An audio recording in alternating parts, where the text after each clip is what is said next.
There we go. Nuggets. As I said, we got an exciting one this week, as always. Beautiful 26 units, so a relatively small complex. The property was built way back in 1974. I know I talk about this quite often. We look for properties that have a vintage of mid-90s or newer. And the reason that we do that is because those properties are built under what's known as the Miami-Dade standard. And properties that are built prior to that, to meet that standard, have to go through some hefty renovation to meet our guidelines. And this one meets that standard. In 2010, there was a complete structural remodel. So the roof was strapped, windows replaced, doors replaced as well. So it now meets those new building codes. So it falls into our buy box. Now, the complex itself is comprised of 8 buildings. They're nestled in one of the quaintest neighborhoods I've ever seen, in Leesburg. And Leesburg, we'll talk about that in a minute. But each unit is a 1-bedroom, 1-bath layout, pretty simple, pretty cut and dry. They have a very nice patio set to the rear that has a little fenced area, so it gives them a little bit of privacy as well. Now, Leesburg is a thriving city. It's located in Orlando MSA, actually to the northwest of Orlando, about 45 minutes. It is one of the fastest growing cities in Florida, and it abuts a development known as the Villages. You guys ever heard of the Villages? Most people have. Our future president actually has a residence in the Villages. The Villages is it's one of the largest 55 and over communities in the United States. About 68,000 households there. Population a little over 200,000 in one 55 and over community. Think about that one. So it's pretty massive, also within a mile of the property, you have pretty much every type of shopping, dining, and entertainment that you could ever possibly want. Absolutely great location. Now, the area is known for its spring-fed lakes. They're everywhere. Crystal clear water, surrounded by these beautiful hammock oaks. I can't express to you how southern and how inviting this place is just to be around. Hey, hold on, Walter. Does it have any of like that? What is it called? The old moss man's beard. Oh, the moss, yeah. Hanging in the branches? Oh, absolutely.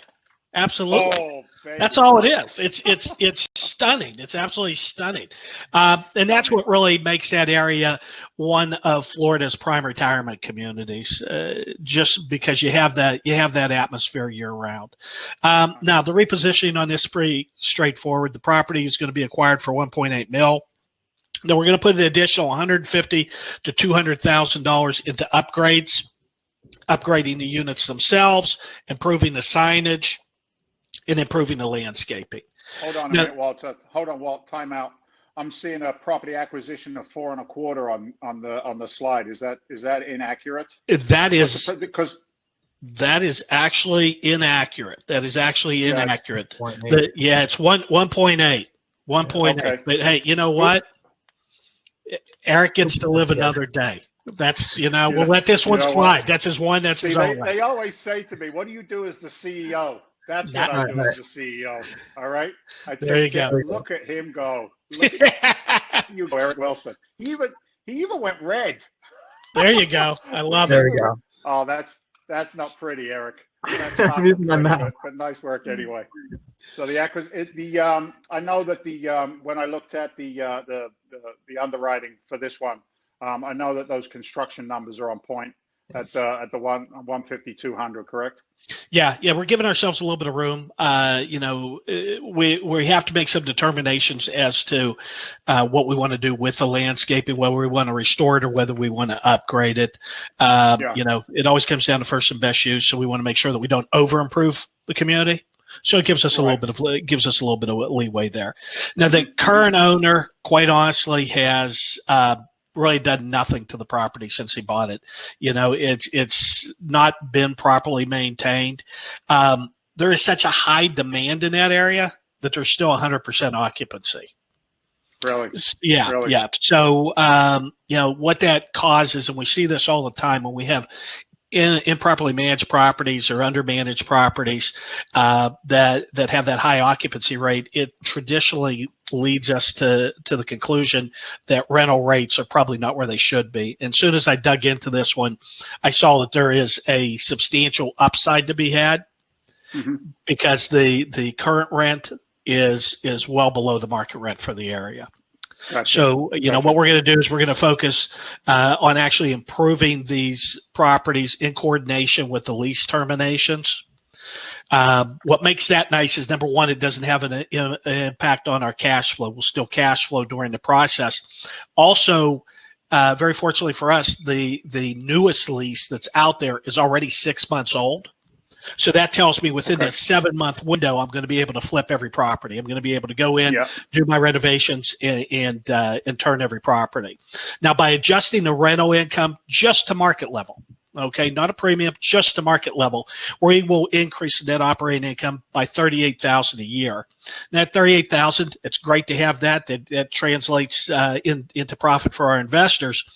But what really excites me is as I increase that net operating income, I'm increasing the value of the property. So just that one adjustment that we're going to do is going to yield a $500,000 increase. So once again, at the top end, $200,000 in, $500,000 increase in value. What's the cap on this one? The cap rate, is it still in the sixes, sevens? Where's it at? Yeah, our acquisition on this cap's about 8.5. Market is closer to 5. So you got a 3-point spread just on cap, and I know that's a larger analysis, but that's on the buy side before renovation. Yeah, that's before reno. That's walking in the door. Right, fantastic deal. Fantastic deal. So targeted returns. Dave, just go through the numbers real quick here. First year, 10.5. Yep. By year 5, we should be up to 16.25. Internal rate of return 22%. Equity multiple conservative at 2.8. As usual, right?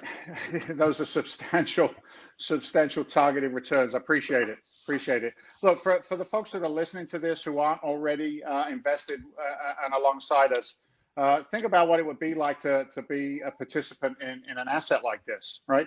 A passive cash flow quarterly distribution on an asset that you just get to sit back, look, watch. Maybe a little badge of honor and pride in the sense of knowing that you own a piece of an asset like that going forward. And then the question I always ask our investors, Walter, Eric, is to say, how does that targeted return compare to what you've been doing recently? And then how does it compare with regard to what's happened in our nation over the past 3-4 years when it comes to the rate of inflation? I had a fantastic conversation with a financial planner yesterday morning, and even the financial world now is beginning to own up, for want of a better term, to the fact that most investments are not going to outplay or outperform projected inflation due to our national debt going forward. So it's a serious conversation. It's a serious conversation going forward.